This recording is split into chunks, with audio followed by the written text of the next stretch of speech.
दोस्तों नमस्कार। चुनाव आयोग द्वारा झारखंड और महाराष्ट्र में चुनाव की तारीखों का ऐलान करते ही घमासान शुरू हो गया है। महाराष्ट्र और झारखंड में इस समय सत्ता पक्ष और विपक्ष दोनों ही जूझते हुए नजर आ रहे हैं। महाराष्ट्र में जहां बीजेपी के नेतृत्व वाली सरकार है तो झारखंड में इंडिया अलायंस यानी हेमंत सोरेन की सरकार है। भारतीय जनता पार्टी की निगाहें सबसे ज्यादा महाराष्ट्र पर लगी हुई हैं, लेकिन वहां पर वो एंटी इनकम्बेंसी का सामना कर रही है। दूसरी तरफ हेमंत सोरेन 6 महीने जेल में रहने के बाद इस समय चुनाव मैदान में आकर के डट गए हैं। जब वो जेल में थे उस वक्त उनकी पत्नी कल्पना सोरेन ने बागडोर संभाली हुई थी, लेकिन मुख्यमंत्री उस समय के चंपई सोरेन इस समय बीजेपी ज्वाइन कर चुके हैं। इन दोनों ही राज्यों में क्या होने जा रहा है और आने वाले दिनों में क्या कांग्रेस पार्टी हरियाणा चुनाव से सबक लेकर के इंडिया अलायंस के साथ महाराष्ट्र में चुनाव मैदान में जाएगी, इस पर ही करेंगे पड़ताल और कोशिश करेंगे सामाजिक समीकरणों के साथ साथ वहां के सच और राजनीतिक जो घटनाक्रम है उससे आपको जोड़ने की।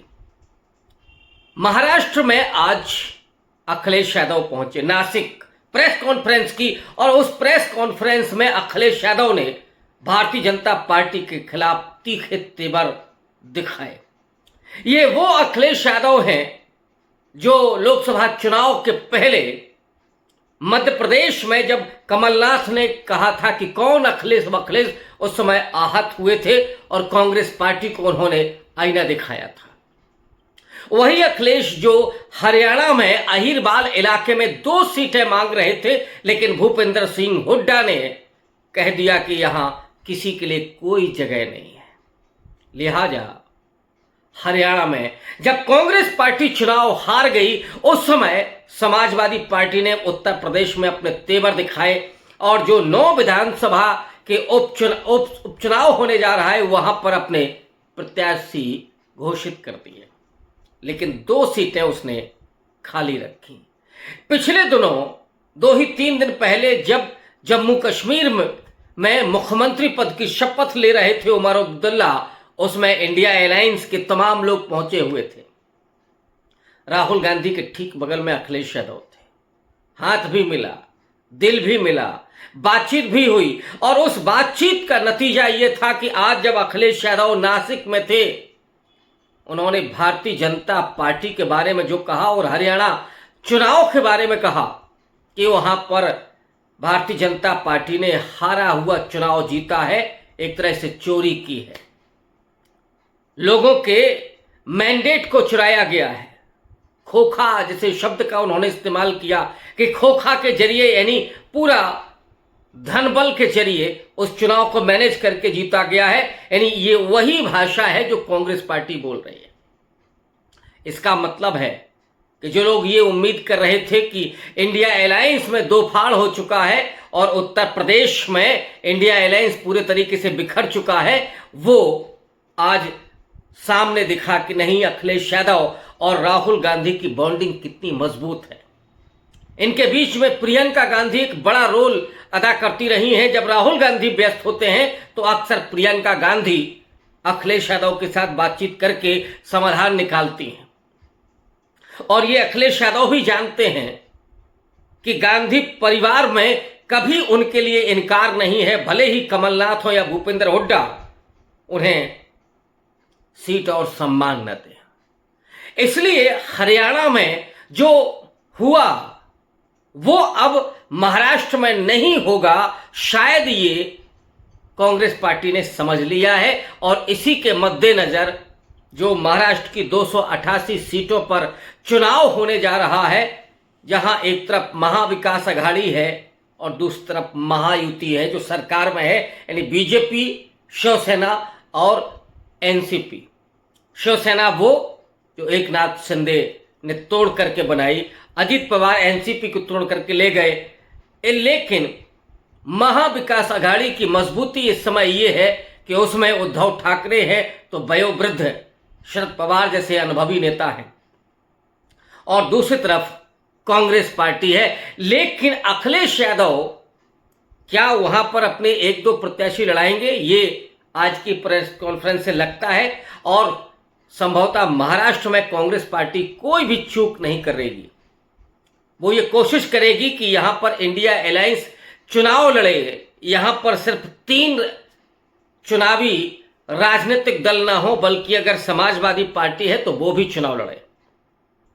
ऐसे में महाराष्ट्र की तस्वीर बहुत कुछ बदलते हुए दिखाई पड़ रही है, जहां Bharatiya Janata party anti incumbency का सामना कर रही है और जो सामाजिक समीकरण उसके हैं, सामाजिक समीकरण वहां पर भी ओबीसी का है।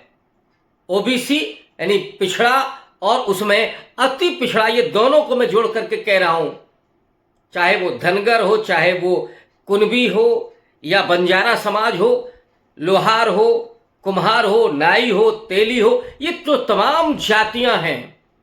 इन जातियों को एकजुट करते हुए एंटी मराठा जो पॉलिटिक्स बीजेपी ने की है, एंटी मराठा यानी OBC politics plus upper caste और इधर नॉन महार और नॉन जाटव, ये जो पॉलिटिक्स है बीजेपी की, उसने उसे वहां तक पहुंचाया था कि वो आज सत्ता में बैठी हुई है।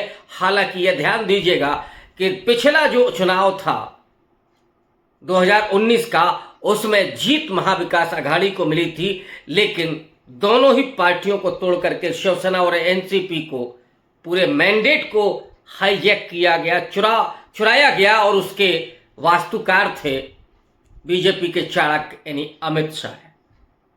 हरियाणा के बाद का ये जो चुनाव है, उसमें महाराष्ट्र में जो विपक्ष है वो इस बात को महसूस कर रहा है कि बीजेपी उसमें उसी तरह से धनबल का इस्तेमाल करेगी, उसी तरह से सरकारी मशीनरी का दुरुपयोग करेगी और उसी तरह के सामाजिक समीकरण भी बनाने की कोशिश करेगी। लेकिन उद्धव ठाकरे एक तरह से मराठा किंग, शरद पवार जो ओबीसी समाज के एक बड़े नेता के तौर पर वहां पर दिखाई पड़ते हैं, वो हैं एक बड़े किसान नेता के तौर पर हैं। और कांग्रेस पार्टी में वो तमाम जातियों के लोग शामिल हैं। हालांकि कांग्रेस पार्टी में हमेशा से क्षत्रप रहे हैं, उसमें ज्यादातर वो अपर कास्ट के लोग रहे हैं, लेकिन जगह वहां पर दलितों और पिछड़ों को उस तरह से नहीं मिली है।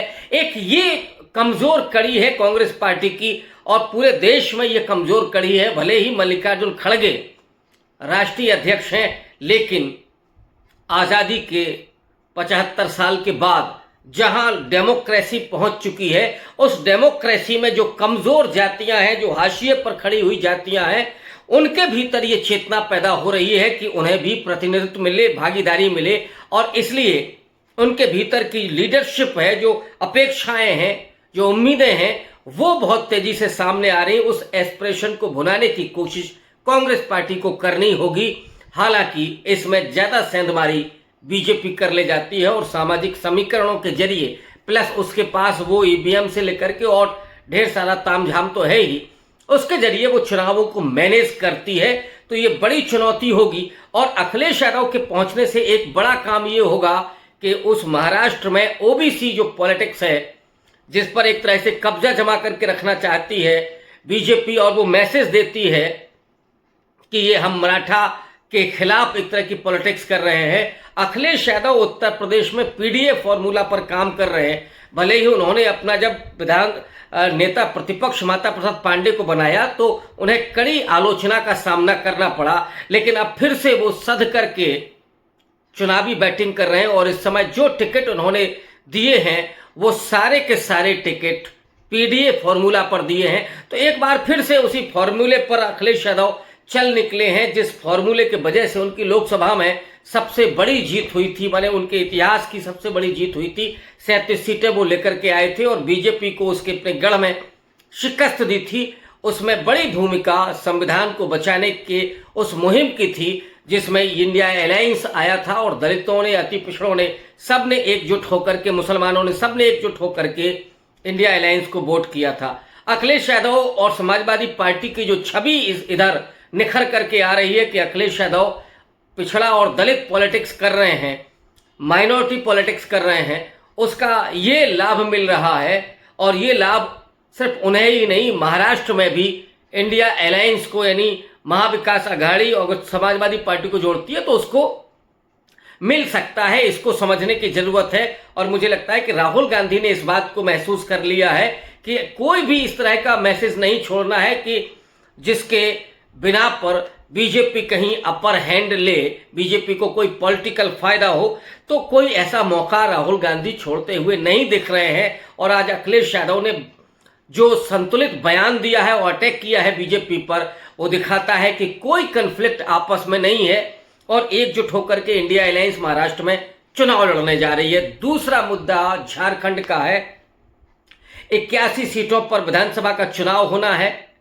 सबसे नया राज्य आप कह सकते हैं, जो 2-3 राज्य बने थे, उत्तराखंड, ये छत्तीसगढ़, उन राज्यों में झारखंड की एक ऐसी परिस्थिति रही है कि जहां पर लगातार मुख्यमंत्री बदले हैं। जो झारखंड मुक्ति मोर्चा जो उस पूरे राज्य को बनाने की पृष्ठभूमि में रहा है, उसके नेता हेमंत सोरेन, और पहले उनके पिता रहे, हेमंत सोरेन के हाथ में इस समय बागडोर है और वो आदिवासी लीडर हैं, नौजवान लीडर हैं। उनकी पत्नी कल्पना सोरेन वो भी इस बीच में निखर करके सामने आई हैं। जब हेमंत सोरेन जेल में थे, ईडी के जरिए जो फंसाया गया था हेमंत सोरेन को, जाहिर तौर पर आज जब वो चुनाव मैदान में जा रहे हैं, और याद कीजिएगा कि जब वो आए थे विधानसभा में अपना भाषण देने के लिए जेल जाने के समय, तब उन्होंने कहा था कि अगर मैं गुनहगार पाया जाऊं तो जीवन में कभी भी पॉलिटिक्स नहीं करूंगा, हमेशा के लिए संन्यास ले लूंगा। लेकिन जब उन्हें जमानत मिली तो कोर्ट ने यही कहा कि उनके खिलाफ पुख्ता सबूत नहीं है और ईडी ने एक तरह से दुराग्रहपूर्ण तरीके से उनकी गिरफ्तारी की है। तो जमानत उनको मिली है और जमानत पर छूटने के बाद झारखंड पहुंचते हैं हेमंत सोरेन। चंपई सोरेन को विदाई मिलती है, लेकिन चंपई सोरेन के साथ बीजेपी जो खेल करती है कि उन्हें कहीं का नहीं छोड़ती है। उन्हें बीजेपी में ले तो लिया गया, लेकिन चंपई सोरेन एक तरह से उनका कद बेहद छोटा हो गया है और आज बागडोर हेमंत सोरेन के हाथ में है जो पहले थी। हेमंत सोरेन जेएमएम, कांग्रेस पार्टी, वहां पर आरजेडी भी होगी, ये तमाम राजनीतिक दल झारखंड में चुनाव लड़ने जा रहे हैं। हालांकि जेएमएम वहां पर एंटी इनकम्बेंसी का सामना कर रही है, लेकिन हेमंत सोरेन को वो सिंपैथी भी मिलने जा रही है और उससे बड़ी भूमिका तो राहुल गांधी की होने जा रही है।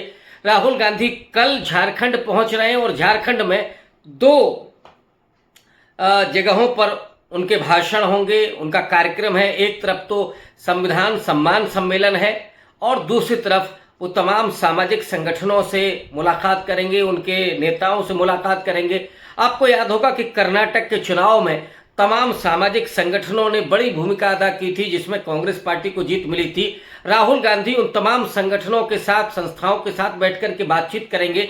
इसके 2 जो फायदे होते हैं कि एक तरफ तो झारखंड की जमीन पर क्या मुद्दे हैं उससे राहुल गांधी रूबरू होंगे और कौन कौन से समाज हैं जिन समाजों को एड्रेस करना चाहिए ये राहुल गांधी हासिल करेंगे। साथ ही साथ उस समाज के क्या एस्पिरेशन है, उन जो तमाम संगठन होंगे कि वो जिस समाज से जुड़े होंगे उनकी क्या अपेक्षाएं हैं, उनकी क्या समस्याएं हैं और कैसे उनको एड्रेस किया जाए, इसका बड़ा फायदा मिलता है। और दूसरा जो नैरेटिव बनता है जमीन पर, उसमें कई बार सामाजिक संगठनों की बड़ी भूमिका होती है। मसलन संविधान बचाने की जो मुहिम थी जिसका नेतृत्व राहुल गांधी ने किया, लेकिन इसके पहले ही 5-6 साल से लगातार जमीन पर खास करके दलितों के बीच में वो संविधान बचाने की एक मुहिम चल रही थी। और जैसे ही चुनाव के समय बीजेपी के नेताओं ने कहा कि हम संविधान बदलने के लिए 400 पार चाहते हैं, वैसे ही वो पूरा समाज खड़ा हो जाता है बीजेपी के खिलाफ, जिसको लीड राहुल गांधी करते हैं संविधान को अपने हाथ में लेकर के। तो वो तमाम सामाजिक संगठन संस्थाएं कई बार बहुत बड़ी भूमिका अदा करती है और राहुल गांधी ने इस बात को समझा है। तो वो कल झारखंड की जमीन पर उन तमाम आदिवासी संगठनों के साथ, तमाम दलित संगठनों के साथ, ओबीसी संगठनों के साथ, मुस्लिम संगठनों के साथ बातचीत करेंगे और उनके कंसर्न को, उनके एस्पिरेशन को समझने की कोशिश करेंगे। कल का जो दिन झारखंड में होगा वो बहुत महत्वपूर्ण साबित होने जा रहा है, क्योंकि राहुल गांधी जैसा कद का नेता झारखंड में और जिनकी बॉन्डिंग बहुत अच्छी है हेमंत सोरेन के साथ, प्रियंका गांधी की बॉन्डिंग बहुत अच्छी कल्पना सोरेन के साथ है, और ये जब जोड़ी वहां पर दिखाई पड़ेगी तो झारखंड में जो एंटी इनकम्बेंसी है वो निश्चित रूप से उतनी नहीं है जिस तरह से भारतीय जनता पार्टी की छवि इस समय सेंटर में है या दूसरे राज्यों में है। तो निश्चित रूप से इसका फायदा जेएमएम के नेतृत्व वाले इंडिया अलायंस को मिलेगा।